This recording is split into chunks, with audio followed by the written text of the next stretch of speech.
الحمدللہ وکفی والصلاة والسلام علی محمد المصطفیٰ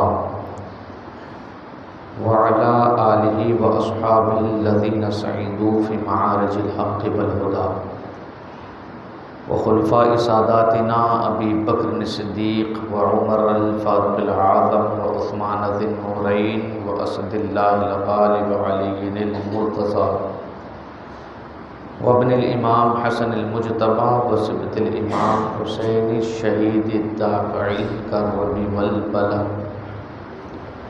وامہما سیدۃ النساء فاطمۃ الزہرا وجمیع اہل سنتہ وجماعتہ دائما ابدا ابدا اما بعد فاعوذ باللہ من الشیطان الرجیم بسم اللہ الرحمن الرحیم فیہا یفرق من کل امر حکیم آمنت باللہ صدق اللہ العظیم وصدق رسولہ النبی الامین المتین المبین الکریم ونحن علی ذلک لمن الشاہدین والشاکرین والذاکرین والحمد للہ رب العالمین۔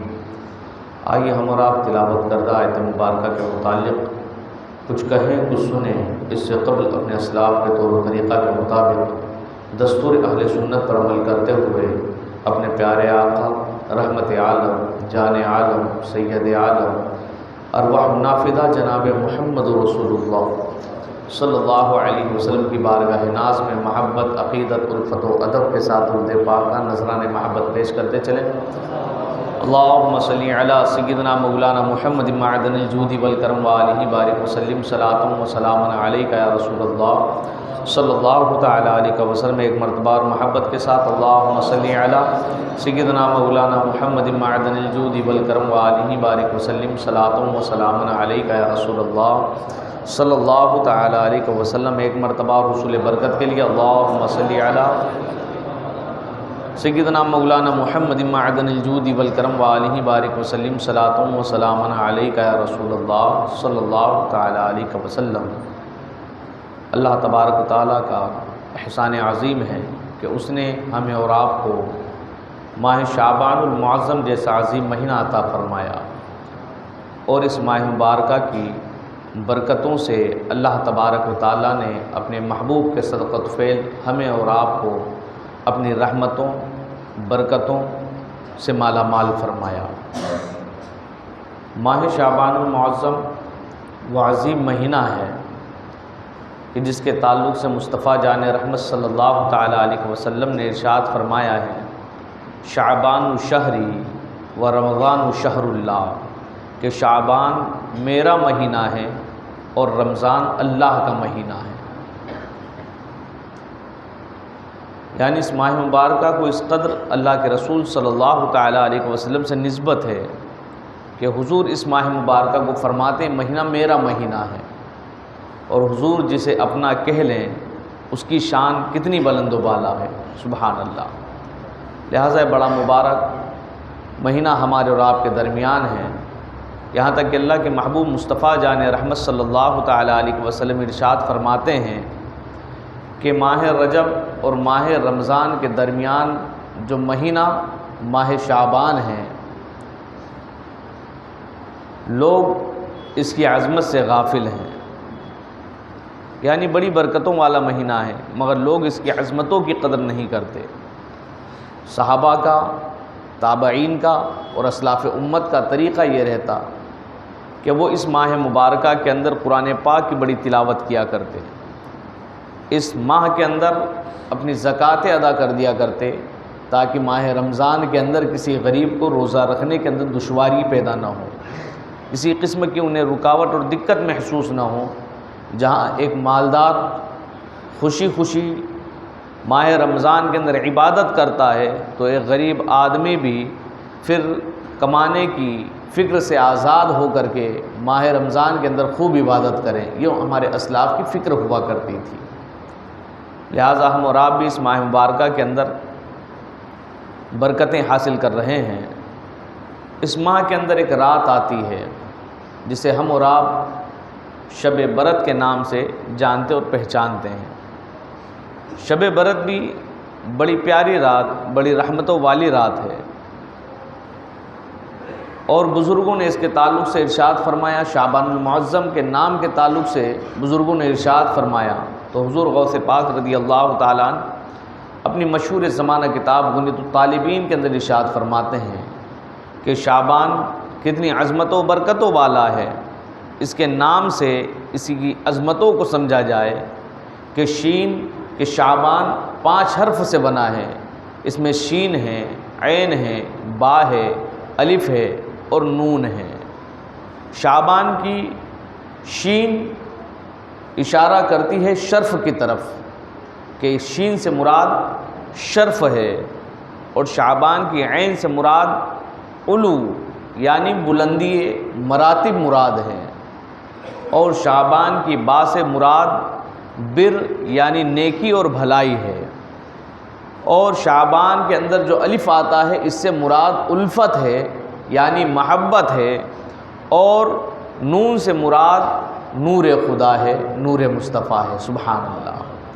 لہٰذا اس شعبان کے مہینے میں جسے شرف حاصل کرنا ہو، جسے عزت حاصل کرنی ہو، جسے بلند مقام و مرتبے حاصل کرنے ہوں، جنہیں رب کی بارگاہ کا مقرب بننا ہو، جنہیں رب تبارک و تعالیٰ کی بارگاہ میں مراتب حاصل کرنے ہوں، انہیں چاہیے کہ وہ اس ماہ مبارکہ میں کثرت سے عبادت کرے تاکہ اللہ کی بارگاہ میں اس کے مقام و مرتبے بلند ہوتے چلے جائیں، سبحان اللہ۔ یہ وہ بابرکت مہینہ، اور اس ماہ مبارکہ کی وہ 15ویں شب جسے ہم اور آپ شب برت کے نام سے یاد کرتے ہیں، یہ بھی بڑی برکتوں والی رات ہے کہ شب برت کہ ہم اس کے الفاظ کو دیکھیں، اس کے حروف کو دیکھیں تو برت کا معنی ہوتا ہے چھٹکارا حاصل کرنا، اور پیارے محبوب کریم صلی اللہ تعالیٰ علیہ وسلم ارشاد فرماتے ہیں کہ شب برت وہ عظیم رات ہے جس میں اللہ تبارک و تعالیٰ بنو کلب کی بکریوں کے بالوں کی تعداد سے بھی زیادہ گناہگاروں کو جہنم سے آزاد فرماتا ہے، سبحان اللہ۔ لہٰذا وہ عظمتوں والی رات ہمارے اور آپ کے درمیان جلوہ گر ہونے والی ہے، اور ہو سکتا ہے اس سے پہلے آپ نے اس بات کو نہ سنا ہو کہ شب برت ہمارے اور آپ کے درمیان جو مشہور رات ہے، یہ اپنے دامن میں بڑی رحمتیں لے کر کے آتی ہے، بڑی برکتیں لے کر کے آتی ہیں، اور یہ وہ عظیم رات ہے جس کے متعدد نام بھی بزرگوں نے فرمائے ہیں کہ اس کا نام شب برت تو ہے ہی، مگر ساتھ ہی ساتھ اس شب برت کو لیلۃ السق بھی کہا جاتا ہے۔ سق کہا جاتا ہے دستاویزات کو، کہ دستاویزات والی رات ہے۔ اسی کے ساتھ ساتھ بزرگوں نے فرمایا کہ اس رات کو لیلۃ الرحمہ کہا جاتا ہے کہ اس رات میں اللہ تبارک و تعالیٰ کی رحمتوں کا نزول ہوتا ہے۔ ساتھ میں بزرگوں نے فرمایا کہ اسے لیلۃ المبارکہ اس کا نام ہے، کہ لیلۃ المبارکہ یعنی بڑی مبارک رات ہے کہ اللہ تبارک و تعالیٰ کی جانب سے اس رات میں برکتوں کا نزول ہوتا ہے۔ اور کچھ مفسرین نے اس 4 ناموں کے علاوہ بھی نام ارشاد فرمائے ہیں کہ لیلۃ البراء اور لیلۃ السق، لیلۃ المبارکہ کے علاوہ اس رات کا نام اللہ تبارک و تعالیٰ کے مقرب بندوں نے جو بتائے ہیں وہ اور بھی بتائیں کہ اس کا نام لیلۃ القسمہ ہے کہ اس کے اندر تقسیم کی جاتی ہے، اور لیلۃ التکفیر ہے کہ یہ رات جو ہے گناہوں کا کفارہ بن جاتی ہے، لہٰذا اسے لیلۃ التکفیر بھی کہا جاتا ہے، اور ساتھ ہی ساتھ اسے لیلۃ الاجابہ کہا جاتا ہے کہ اس ماہ مبارکہ اس شب کے اندر اللہ تبارک و تعالیٰ دعائیں بھی قبول فرماتا ہے، توبہ بھی قبول فرماتا ہے، اور توبہ قبول ہونے کی بنیاد پر اس رات کو لیلۃ التوبہ بھی کہا جاتا ہے کہ توبہ کرنے والی رات۔ اور بزرگوں نے فرمایا کہ اس کا نام لیلۃ الحیا ہے، حیات کا مطلب زندگی، کہ اللہ تبارک و تعالیٰ اس رات میں لوگوں کی زندگی اور موت کے فیصلے فرماتا ہے، لہذا اسے لیلۃ الحیات بھی کہا جاتا ہے۔ اور اس رات کو لیلۃ عید الملائکہ بھی کہا جاتا ہے کہ اس رات کو فرشتوں کی عید ہوتی ہے، سبحان اللہ۔ ہمارے اور آپ کے درمیان جو عید ہوتی ہے وہ 2 عیدیں ہوتی ہے جو مشہور ہیں، ایک عید الاضحیٰ اور دوسری زور سے تھوڑا سا عید الفطر، وہ بھی آنے والی ہے نا، ہم نے تو اس کو بقرہ عید کر دیا ہے، کو میٹھی عید کر رکھا ہے، ہاں، تو جو نام ہے اس نام کے ساتھ میں یاد رکھیں، ایک ہماری ہے عید الاضحیٰ اور دوسری عید الفطر، مگر ان دونوں عیدوں سے بڑی ایک اور عید آتی ہے، وہ کون سی عید ہے؟ عید میلاد النبی، کیونکہ اسی کا صدقہ ہے کہ ہمیں سب کچھ راتیں مل رہی ہیں، اور سب اسے اسی عید کا صدقہ ہے۔ مگر مشہور اور متعارف جنہیں عام طور پر عید کہا جاتا ہے، یہ دو تہوار ہمارے مشہور ہیں، ایک عید الفطر اور دوسرا عید الاضحیٰ۔ یہ دو عیدیں مسلمانوں کی، مگر یہی دو عیدوں کے بدلے میں فرشتوں کی بھی دو عید ہوتی ہے، اور وہ دو عیدیں کیا ہے؟ ایک شب برات کے دن عید ہوتی ہے، ان کی رات میں عید ہوتی ہے، اور ایک شب قدر کے اندر عید ہوتی ہے نا۔ یہ دو عیدیں فرشتوں کی ہے، ایک شب برات اور ایک شب قدر۔ اور یہاں ایک چیز اور ہے کہ انسانوں کے لیے تو رب تبارک و تعالیٰ نے دن میں عید رکھی، مگر فرشتوں کے لیے رات میں عید رکھی ہے۔ علماء فرماتے ہیں، صوفیہ فرماتے ہیں کہ انسان سونے کا بھی محتاج ہے کہ اسے نیند بھی آتی ہے، اور دن میں وہ جاگتا ہے، لہٰذا اللہ تبارک و تعالیٰ نے انسان کے لیے دن میں عید مقرر فرمائی کہ وہ دن میں خوشیاں منائیں اور رب کا شکریہ ادا کریں، اور فرشتے سونے سے اونگنے سے پاک ہیں، انہیں نیند نہیں آتی، لہٰذا اللہ تبارک و تعالیٰ نے ان کی عید رات میں بنائی ہے، سبحان اللہ، تاکہ دن کو بھی شرف حاصل ہو جائے اور رات کو بھی شرف حاصل ہو جائے۔ اور امت مسلمہ کو انعام عطا فرمائے کہ جب دین میں انسانوں کی عید ہو تو بھی عبادت کریں، اور اللہ تبارک و تعالیٰ کے فضل و کرم اور انعامات کو حاصل کریں، اور جب فرشتوں کی عیدیں آ جائیں تو اس رات میں بھی عبادت کریں اور رب کا فضل و کمال حاصل کر لیں، سبحان اللہ۔ لہٰذا بڑی مبارک رات ہمارے اور آپ کے درمیان آنے والی ہے۔ اس رات کی شان یہ ہے کہ اس رات کے اندر 300 دروازے جنت و رحمت کے کھول دیے جاتے ہیں، سبحان اللہ۔ یہاں تک کہ احادیث مبارکہ میں آتا ہے کہ اس رات میں جب 300 دروازے کھلتے ہیں تو ہر دروازے سے منادی بھی ندا کرتے ہیں، سبحان اللہ، اور لوگ مبارکباد دیتے ہیں۔ کسی دروازے سے کوئی کہتا ہے اے شب برات کے اندر عبادت کرنے والو، اللہ تبارک و تعالیٰ تم پر رحمت فرمائے، سبحان اللہ۔ تو کسی دروازے سے کوئی فرشتہ کہتا ہے اے اس رات میں قیام کرنے والو، اللہ تبارک و تعالیٰ تمہاری مغفرت فرمائے۔ تو کوئی فرشتہ کہتا ہے اس رات میں رکوع کرنے والو، اللہ تبارک و تعالیٰ تم پر اپنی رحمتوں کا نزول فرمائے۔ تو کوئی فرشتہ کہتا ہے اے اللہ کے وہ بندو جو اس رات میں سجدہ کرتے ہیں، اللہ کی رحمتیں تم پر نازل ہوں، سبحان اللہ۔ کوئی کہتا ہے جو قرآن کی تلاوت کرنے والے ہیں، اللہ تبارک و تعالیٰ ان پر رحمتوں کا نزول فرمائے۔ یہاں تک کہ حدیث مبارکہ میں آتا ہے کہ اللہ تبارک و تعالیٰ کے پیارے محبوب کریم صلی اللہ تعالیٰ علیہ وسلم ارشاد فرماتے ہیں کہ اس رات میں جنت کے دروازے کھول دیے جاتے ہیں، سبحان اللہ، اور وہ دروازے غروب آفتاب سے لے کر صبح صادق کے طلوع ہونے تک کھلے رہتے ہیں، اور فرشتے ندا کرتے ہیں ہے کوئی مانگنے والا جو آج رب تبارک و تعالیٰ کی جانب سے رحمت کا امیدوار ہو اور رب کی بارگاہ میں رحمت کا متلاشی ہو کہ اللہ تبارک و تعالیٰ اسے رحمت عطا فرمائے۔ ہے کوئی برکت کا چاہنے والا کہ رب کی بارگاہ میں وہ برکت طلب کرے، اللہ تبارک و تعالیٰ اسے برکت عطا فرمائے گا۔ ہے کوئی آج کی شب میں اللہ تبارک و تعالیٰ سے توبہ کا سوالی کہ وہ رب کی بارگاہ میں توبہ کرے، تو اللہ تبارک و تعالیٰ اس کی توبہ کو قبول فرمائے گا۔ یہاں تک کہ رزق کے تعلق سے کہا جاتا ہے کوئی آج کی رات رزق مانگنے والا کہ اپنے رب سے رزق کا سوال کرے، اللہ تبارک و تعالیٰ اسے رزق عطا فرمائے گا۔ یہاں تک کہ بزرگوں نے فرمایا یہ وہ مبارک رات ہے جس رات میں لوگوں کی زندگی اور موت کے فیصلے ہوتے ہیں، لوگوں کا رزق لکھا جاتا ہے کہ کس کا کتنا رزق ہے اور اسے کہاں سے میسر آئے گا۔ اس رات میں انسانوں کی زندگی اور موت کے فیصلے ہوتے ہیں کہ اس سال اب آئندہ سال تک کتنے لوگ زندہ رہیں گے، کتنے لوگ اس دنیا میں پیدا ہوں گے اور کتنے اس دنیا سے رخصت ہونے والے ہیں۔ ان کی فہرست تیار کی جاتی ہے، ہر کام کی فہرست تیار کر کے فرشتوں کو حکم ہوتا ہے کہ میرے بندوں کے نامہ اعمال تیار کیے جائیں، اور اس رات میں نامہ اعمال رب کی بارگاہ میں پیش کیے جاتے ہیں، سبحان اللہ۔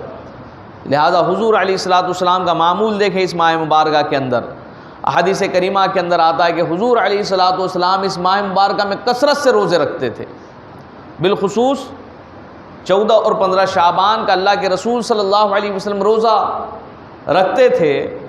اور جب پوچھنے والوں نے پوچھا تو اللہ کے رسول صلی اللہ علیہ وسلم نے ارشاد فرمایا کہ اس ماہ مبارکہ کی 15ویں شب میں لوگوں کے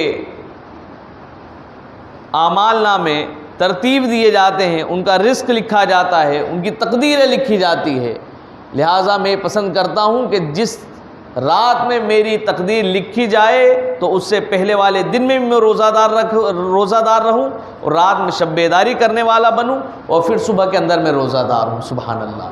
یعنی جو دن کے 2 دنوں کے درمیان جو رات آ رہی ہے 15ویں شب، 14 کا دن گزار کر کے 15ویں شب چالو ہوئی، اور پھر جو 15 کا دن نکلا، اور رات کے اندر جو ہمارے اور آپ کی تقدیریں لکھی جا رہی ہیں، اس کے اندر جو تقدیریں لکھی جائیں تو وہ تقدیر اس حالت میں لکھی جائیں کہ دن میں بھی روزہ دار، دونوں دنوں کے اندر روزہ دار ہے اور رات میں عبادت کرنے والے ہیں۔ لہٰذا یہ حضور علیہ الصلوۃ کا طریقہ، یہاں تک کہتے ہیں عائشہ صدیقہ رضی اللہ تعالی عنہا اور دیگر راویان حدیث سے یہ روایت ملتی ہے کہ حضور علیہ الصلوۃ ارشاد فرماتے ہیں کہ ماہ رمضان کے بعد میں سب سے زیادہ عزیز اور پسندیدہ روزے مجھے ماہ شعبان کے ہیں۔ سبحان اللہ۔ اور بزرگان دین نے اور صوفیاء اکرام نے اس کی وضاحت فرمائی کہ ماہ شعبان میں کثرت سے روزے رکھنا حضور علیہ السلام کا یہ تعلیم امت کے لیے تھا، تاکہ امت کو اس شوق اور جذبے کے ساتھ میں یہ عمل امت کرے کہ ماہ رمضان کے روزے رکھنے میں آسانی ہو جائے۔ ہم اور آپ کوئی مشکل کام کرتے ہیں نا، تو اس کے لیے کیا ہوتا ہے، ہم بولتے ہیں پہلے پریکٹس کرنی ہے۔ مثال کے طور پر ایک آدمی جو آرمی میں بھرتی ہونے والا ہے، اسے ڈائریکٹ تو آرمی میں بھرتی نہیں کیا جاتا، بارڈر پہ کھڑا نہیں کر دیا جاتا، بلکہ پہلے اس کی تعلیم ہوتی ہے، اس کی تربیت کی جاتی ہے، اس کو پریکٹس کرائی جاتی ہے، اس کو صبح سے میلوں دوڑایا جاتا ہے، صبح جاگنا، اس کو سکھایا جاتا ہے کہ صبح جلدی جاگنا ہے، تھوڑے کھانے پر اپنا بسر کیسے کرنا ہے، اسے وہ چیز سکھائی جاتی ہے، اور اس کے جسم کو مضبوط بنایا جاتا ہے۔ پھر اس کی ٹریننگ ہوتی ہے، پھر اس کا ایگزام ہوتا ہے، پھر ایگزام ہونے کے بعد میں پھر اس کی بھرتی ہوتی ہے نا، یہی پروسیس ہوتا ہے نا۔ آپ دنیا کسی فیلڈ میں چلے جائیں تو پہلے محنت کرنی شرط ہے، اس کے بعد میں کوئی نوکری، کوئی مقام، کوئی عہدہ آپ کو دیا جاتا ہے۔ اسی طرح ماہ شعبان ہے کہ ماہ شعبان جو ہے یہ مومنوں کے لیے، روزہ داروں کے لیے پریکٹس کا مہینہ ہے کہ اس ماہ مبارکہ میں اپنے جسموں کو مضبوط کر لو روزے رکھ کر کے، تاکہ ماہ رمضان کے روزے رکھنے میں تمہیں دشواریاں نہ آئیں۔ سبحان اللہ۔ اور یہ تعلیم امت کے لیے حضور علیہ السلام نے ارشاد فرمایا۔ لہذا استطاعت ہو تو اس ماہ مبارکہ کے روزے بھی رکھے جائیں اور اپنے آپ کو مضبوط بنایا جائے، تاکہ ماہ رمضان کے آنے کے وقت میں کوئی شخص یہ نہ کہے کہ یار رات بھر میں عبادت کرنا اور تراویح کی نماز کے لیے کھڑے ہونا اور پھر صبح جلدی جاگ کر کے سحری کرنا، پھر دن بھر کام کرنا مجھ سے نہیں ہوتا، اس لیے میں روزہ نہیں رکھتا۔ لہذا ابھی سے پریکٹس کریں، ابھی سے کوشش کریں کہ آپ کا جسم مضبوط ہو، آپ روزہ رکھنے کے حامل ہو جائیں، اور آپ روزہ رکھیں تو کسی قسم کی کوئی تکلیف نہ ہو۔ سبحان اللہ۔ لہٰذا یہ تعلیم مصطفیٰ ہے کہ عبادت کا شغف دلایا جا رہا ہے۔ صحابہ اکرام اور دیگر بزرگان دین اپنے مالوں کی زکوٰۃ پہلے سے ادا کر رہے ہیں، تاکہ غریبوں کے روزہ رکھنے میں اور عبادت کرنے میں انہیں کسی قسم کی دشواریاں نہ ہوں۔ یہاں تک کہ بعض اسلاف امت کا طریقہ تو یہ رہتا کہ آپ اپنے کاروبار کو ماہ شعبان ہی میں بند کر دیتے، اور پھر اس کے بعد میں عبادت کا ایک شیڈول وہ بنا لیتے کہ نمازوں کے اوقات کس طرح سے ہمیں طے کرنے ہیں، قرآن پاک کی تلاوت ہمیں کرنی ہے تو ہم کتنے وقت قرآن پاک کی تلاوت کریں گے، تسبیح و تحلیل کرنی ہے، نوافل ادا کرنے ہیں، تو اس کے لیے وہ وقت متعین کرتے تھے اور اپنا ایک شیڈول ماہ شعبان سے بناتے تھے، یہاں تک کہ ماہ رمضان جب آ جاتا تو انہیں عبادت کرنے میں دشواریاں نہیں ہوا کرتی تھی۔ مگر آج ہمارا اور آپ کا معمول کیا ہوتا ہے، ہم اپنا طریقہ نہیں بناتے، پھر ہم ماہ رمضان میں عبادت نہیں کر پاتے۔ بہت سارے لوگ تو ایسے بھی ہوتے ہیں الیاذ باللہ، اللہ تبارک و تعالیٰ اس بری بلا سے اور عادت سے ہر ایمان والے کو محفوظ رکھے کہ ماہ رمضان جیسے مہینے کے اندر بھی کئی لوگ اپنی نمازوں کی فکر نہیں کرتے، کاروبار میں مستغرق ہوتے ہیں۔ کاروبار کے اندر کاروبار کیجیے، وہ بھی زندگی گزارنے کے لیے ضروری ہے۔ تجارت کرنا سنت مصطفیٰ ہے۔ رزق حلال تلاش کرنے والے کا مقام یہ ہے کہ وہ جب اپنے گھر سے رزق حلال تلاش کرنے کے لیے نکلتا ہے، جب تک اپنے گھر واپس نہیں لوٹتا، وہ مجاہد فی سبیل اللہ کی طرح ہوتا ہے۔ سبحان اللہ۔ اور اگر رزق حلال تلاش کرتے ہوئے موت آ جائے تو اسے شہادت کا درجہ دیا جاتا ہے۔ سبحان اللہ۔ لہذا یہ سب عمل بھی ضروری ہیں زندگی بسر کرنے کے لیے۔ ہم اور آپ عالم اسباب میں ہیں، مگر یاد رکھیں ہم کھانے کمانے کے لیے پیدا نہیں کیے گئے ہیں، بلکہ رب فرماتا ہے لقد کہ میں نے انسان اور جناتوں کو اپنی عبادت کے لیے پیدا کیا ہے، اور عبادت کا بہت بہتر طریقہ ہے کہ ہم سنت مصطفیٰ کے سانچے میں اپنی زندگی کو بسر کریں۔ سب سے بہتر طریقہ یہی ہے کہ ہم سنت مصطفیٰ کے دائرے میں رہ کر اپنی تجارت کریں وہ بھی عبادت میں شمار ہو جائے، ہم کھائیں تو وہ بھی عبادت میں شمار ہو جائے، ہم پئیں تو وہ بھی عبادت میں شمار، یہاں تک کہ حد تو یہ ہے کہ انسان سو بھی جائے سنت مصطفیٰ پر عمل کرتے ہوئے تو اس کا سونا بھی عبادت ہے۔ سبحان اللہ، سبحان اللہ۔ لہٰذا ہمیں اور آپ کو سنتوں سے قریب ہونا ہے۔ ماہ رمضان آنے والا ہے، اپنی نمازوں کی فکر کریں۔ جن کے نماز کے طریقے ابھی تک درست نہیں ہیں، جنہیں نماز صحیح طریقے سے پڑھنا نہیں آتی، وہ نماز سیکھیں۔ جنہیں روزے کے کچھ مسائل یاد نہ ہو، روزے کے ضروری مسائل سیکھیں تاکہ رمضان کے روزے رکھنے میں انہیں دشواریاں نہ ہوں۔ جنہیں قرآن پڑھنا نہ آتا ہو، قرآن پڑھنا سیکھیں۔ اور اب تو وقت گزرتا گیا، 2 ہفتے کے بعد میں 5-6 افراد ہمارے پاس میں پڑھنے کے لیے، اللہ تبارک و تعالیٰ انہیں بھی استقامت عطا فرمائے اور مجھے بھی استقامت عطا فرمائے کہ ماہ رمضان آنے تک اللہ تبارک و تعالیٰ ان کی نمازوں کو درست کرا دیں۔ ارے آمین تو بول دو آپ، آمین بولیں، کسی کا بھلا ہو جائے آپ کے آمین کہنے سے۔ ہاں، کیونکہ 40 لوگ جہاں جمع ہوتے ہیں وہاں ایک کون ہوتا ہے نا، اس طرح روایت ہم نے اور آپ نے سنی ہے، بزرگوں کا قول ہے۔ یہاں تو بہت سارے نئے کتنے اللہ کے ولی ہوں گے، اور اللہ کے ولی میں نے پہلے بھی کہا کہ وہ کیا ہوتے ہیں، چھپے ہوئے ہوتے ہیں، کھلے ہوئے ظاہر نہیں ہوتے۔ اللہ کے ولی پوشیدہ ہوتے ہیں مخلوق کے اندر کہ کوئی انہیں پہچان نہ پائے۔ لہٰذا ماہ رمضان آنے والا ہے، نمازوں کی کثرت ہوگی، نمازی بڑھتے جائیں گے، تو پھر ایک دوسرے کا ادب و احترام بھی کرنا ہے۔ ضروری نہیں ہے کہ 70 سال کا کوئی بزرگ ہو، سفید داڑھی والا ہو تو وہی اللہ کا ولی نکلے گا۔ ہو سکتا ہے کوئی 10-12 سال کا بچہ ہو، وہ بھی اللہ کا ولی ہو سکتا ہے، نہیں ہو سکتا۔ لہٰذا نہ بچوں کو بڑوں سے تکلیف ہونا چاہیے اور نہ بڑوں کو بچوں سے تکلیف ہو، ہے نا، نہ امام صاحب کو مقتدیوں سے تکلیف ہو، نہ مقتدیوں کو امام صاحب سے تکلیف ہو۔ ہونا چاہیے کہ نہیں ہونا چاہیے؟ ہم یہ میری سیفٹی کرتے چلوں کیونکہ ماہ رمضان آنے والا ہے نا، تو ایک دوسرے کے تعلق سے اچھا گمان رکھیں۔ اور آنے والے مہینے بڑی برکتوں والے ہیں، جس میں ہم اور آپ ابھی اپنی زندگی بسر کر رہی ہے۔ ماہ مبارکہ ہی بڑا برکتوں والا ہے، لہٰذا کوشش کریں، عبادت کریں، اپنے آپ کو تیار کریں۔ ماہ شعبان المعظم کی وہ عظیم رات آنے والی ہے، جس رات میں ہم اور آپ ایک اور عمل کرتے ہیں، اور وہ عمل ہمارا کون سا ہے؟ بڑا مشہور عمل ہے، جو سال بھر نہیں کرتا نا وہ بھی اس رات میں کرتا ہے۔ کون سا عمل ہے پتہ ہے آپ کو؟ قبرستان جانے والا عمل۔ جاتے ہیں نا آپ لوگ قبرستان؟ اس رات میں قبرستان کیوں جایا جاتا ہے؟ کچھ لوگ سمجھتے ہیں کہ اپنے مرحومین کے لیے دعا کرنا ہے، مغفرت کی، اس لیے اس رات میں چلے جاؤ۔ صرف انہی کی مغفرت کی دعا کرنے کے لیے نہیں جانا ہے، بلکہ ان کی بارگاہ میں کہنا ہے، اللہ تبارک و تعالیٰ کی بارگاہ میں نہ جانے آپ کا کون سا مقام و مرتبہ ہے، اس پورے قبرستان کے اندر کون اللہ کا ولی لیٹا ہوا ہے، کون اللہ کا مقرب بندہ ہے، ہم تمہارے لیے ایصال ثواب کر رہے ہیں، تم اللہ کی بارگاہ میں ہماری نجات کے لیے دعا کر دو۔ اس نیت سے جایا جائے قبرستان کے اندر، تاکہ جو نیک بندے وہاں مدفون ہیں، جو نمازی ہو، متقی ہو، پرہیزگار ہو، اللہ کے ولی ہو، ان کی برکت سے اللہ تبارک و تعالی ہماری مغفرت فرما دے۔ کوشش کریں گے انشاءاللہ۔ اور قبرستان کے اندر جائیں تو خوب زور زور سے چلانا ہے، اگربتیاں قبروں پر لگانی ہیں، لگاتے ہیں نا، بڑا ثواب ملتا ہے، وہ لوگ سمجھتے ہیں۔ وہاں قبر والوں کو تکلیف ہوتی ہے، اگربتی جب ان کی قبر پر لگاتے ہیں نا تو ان کو تکلیف ہوتی ہے۔ جس طرح زندہ انسان کو اگربتی اس کے جسم پر لگائیں تو اچھا لگے گا؟ کوئی آئے یہاں پر بولے خوشبو کرنی ہے، یہاں پر اگر مسجد کے اندر لوبان کی ٹوکری میرے سر پر لا کر کے رکھ دے تو آپ لوگ برداشت کریں گے؟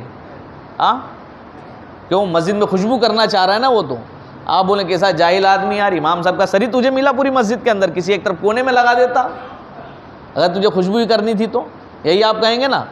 اسی طرح قبرستان کے اندر جب ہم اور آپ جاتے ہیں تو قبروں کے اوپر پیر رکھنے سے بچیں کہ ان کو تکلیف ہوتی ہے، قبر کے اوپر اگربتی لوبان وغیرہ جلانے سے بچیں کہ ان چیزوں سے ان کو تکلیف ہوتی ہیں۔ آپ کو اگر قبروں پر خوشبو کے لیے کچھ کرنا ہی ہے تو آپ عطر چھڑکیں، آپ پھول رکھیں، کہ جب تک ہری چیز قبر پر ہوتی ہے وہ اللہ تبارک و تعالیٰ کی تسبیح بیان کرتی ہے اور عذاب میں تخفیف ہو جاتی ہے، اور جو ہری چیز تسبیح و تحلیل کرتی ہے اس کا ثواب اس قبر والے کو بھی ملتا چلا جاتا ہے۔ سبحان اللہ۔ تو ہری چیز اپنے مرحومین کی قبروں پر آپ ڈالیں، پھول وغیرہ ڈالیں، آئی سمجھ میں؟ اگربتی لگانے سے بچیں، قبروں کا احترام کریں۔ جس طرح ایک زندہ مسلمان کا ادب اور احترام ہے، اسی طرح ایک مسلمان کی قبر کا احترام بھی ہم پر لازم و ضروری ہے۔ لہٰذا بہت سارے لوگ قبرستان جانے کے بعد میں بڑے قبرستان میں اکثر ہوتا ہے کہ حجت بازی ہوتی ہے. کس طرح؟ ارے یہاں تو میرے فلاں یہ قبر تھی، وہ بولتا ہمارے یہاں فلاں یہ قبر تھی. مگر ہم نے اور آپ نے بچپنے سے سن رکھا ہے کہ کئی کئی ہزار لوگ قبروں سے اٹھیں گے. کہاں سے اٹھیں گے؟ کہ ایک قبر صرف ایک ہی آدمی اٹھے گا؟ کئی لوگ اٹھیں گے ایک قبر سے. تو پھر اس میں حجت بازی کرنے کی ضرورت کیا ہے؟ بھائی آپ بھی ثواب پہنچا رہے ہیں، وہ پڑھے گا تو وہاں جب ثواب ایصال ثواب کرے گا، اس قبر والے کو ثواب ہو، تو ہمارے مرحومین بھی اگر اس میں لیٹے ہوں تو ان کو بھی ثواب تو ڈبل پہنچے گا نا. ہم پڑھیں گے اس کا بھی ثواب، دوسرا پڑھے گا اس کا بھی ثواب. لہٰذا اس طرح کی حجت بازی کرنے سے بھی بچیں. کریں گے کوشش نا. اور قبرستان کے اندر بہت سارے لوگ صاف صفائی کے لیے جاتے ہیں. ابھی تو قبروں کے پاس جب صاف صفائی کرتے ہیں تو پوری قبروں کو صاف کر دیتے ہیں. نہیں، جو ہری گھاس اس پر لگی ہو یا ہریالی ہو تو اس کو آپ نہ اکھیڑیں. اس کے علاوہ جو سوکھے تنکے ہوں، کچرے ہوں، پنیاں ہوں، آپ ان کو دور کریں قبرستان سے. کریں گے نا انشاءاللہ. باقی جو ہری چیز ہے اس کو لگے رہنے دیں، کیونکہ ہری چیز تو وہاں تسبیح کر رہی تھی، آپ نے اکھاڑ دیا تو اب اس پر تسبیح بند ہو گئی. تو بتاؤ اب وہاں پر ہمارے مرحوم کا فائدہ ہو رہا ہے یا نقصان ہو رہا ہے؟ اسے خوشی ملے گی یا اسے تکلیف ہوگی؟ تو لہٰذا اپنے مرحومین کو تکلیف دینے سے بچیں گے انشاءاللہ. ہاں، ساتھ ہی ساتھ اس ماہ مبارکہ کے اندر میں نے گزشتہ جمعہ آپ حضرات سے کہا تھا کچھ لوگ ایسے بھی ہیں جن کی مغفرت نہیں ہوگی. تو جو ان اعمال کے اندر ہم میں سے ملوث ہو اسے چاہیے کہ ان اعمال سے توبہ کریں. بالخصوص زنا کرنے والے افراد، شراب پینے والے افراد، چغل خوری کرنے والے افراد، ایک دوسرے کے تعلق سے اپنے دلوں میں بغض اور کینہ رکھنے والے افراد توبہ استغفار کریں. کسی کا حق تلف کیا ہو اس سے معافی طلب کی جائے. ضروری نہیں ہے کہ کسی کا پتہ چلے کہ ہم نے اس کے ساتھ میں کچھ معاملہ ہے تو ہی معافی مانگنی ہے. اگر نہیں بھی کچھ مسئلہ ہے تو آگے رہ کر کے معافی مانگ لینی ہے نا. کریں گے انشاءاللہ. تو اللہ و رسول کے لیے اگر میرے کہنے سے اگر آپ کو کوئی تکلیف پہنچتی ہو تو آپ شب برات سے پہلے مجھے ہی معاف کر دیں. معاف کریں گے نا انشاءاللہ. وہ جو پیٹھ پیچھے ہمیں کچھ بولتے ہیں ہم بھی انہیں اللہ کی رضا کے لیے معاف کرتے ہیں. تو یہ معافی تلافی کر لینی چاہیے. بالخصوص اپنے والدین سے معافی تلافی کریں، حقوق معاف کرائیں، بھائیوں سے معافی مانگیں، بہنوں سے معافی مانگیں، یہاں تک کہ اپنی بیوی سے خاص طور پر معافی مانگنی چاہیے. آپ کہیں گے صاحب بیوی سے ہم کیوں معافی مانگے؟ کیوں؟ بیوی کے حقوق کیا شوہر پر نہیں ہیں؟ صرف مرد کا ہی سکہ بیوی کے اوپر چلے گا؟ نہیں، بیوی کے بھی کچھ حقوق آپ پر ہیں جو آپ ادا نہیں کرتے. تو کم از کم آپ ادا نہیں کرتے تو اس رات اس سے معافی تو مانگ لی جائے تاکہ حقوق معاف ہو جائیں تو ہماری مغفرت ہو جائے. ورنہ کل بروز قیامت کھڑے ہوں گے نا تو پھر وہاں زمین کھسکے گی پیروں کے نیچے سے، اور رب تبارک و تعالیٰ سوال فرمائے گا کہ بتا تو نے اپنی اہلیہ کے اپنی بیوی کے حقوق ادا کیے تھے؟ بیوی کھڑی ہوگی نہیں، اس نے میرے حق ادا نہیں کیے تھے. جو ضروریات زندگی اس پر لازم تھے مجھے دینا کبھی اس نے وہ میسر نہیں کیے. اس نے میرا نان و نفقہ تو اٹھایا، میرا خرچے کے اندر نہیں اٹھایا، میرا فلاں حق ادا نہیں کیا، میرا فلاں حق ادا نہیں کیا. لہٰذا اس وقت جواب دینا بھاری پڑ جائے گا، اور یہ بھاری وقت آئے اس سے پہلا ہے کہ یہیں پر معافی مانگ کر کے آپ اور ہم ہلکے ہو جائیں. کریں گے انشاءاللہ کوشش. جن کی شادی ہو چکی ہے وہ معافی طلب کریں.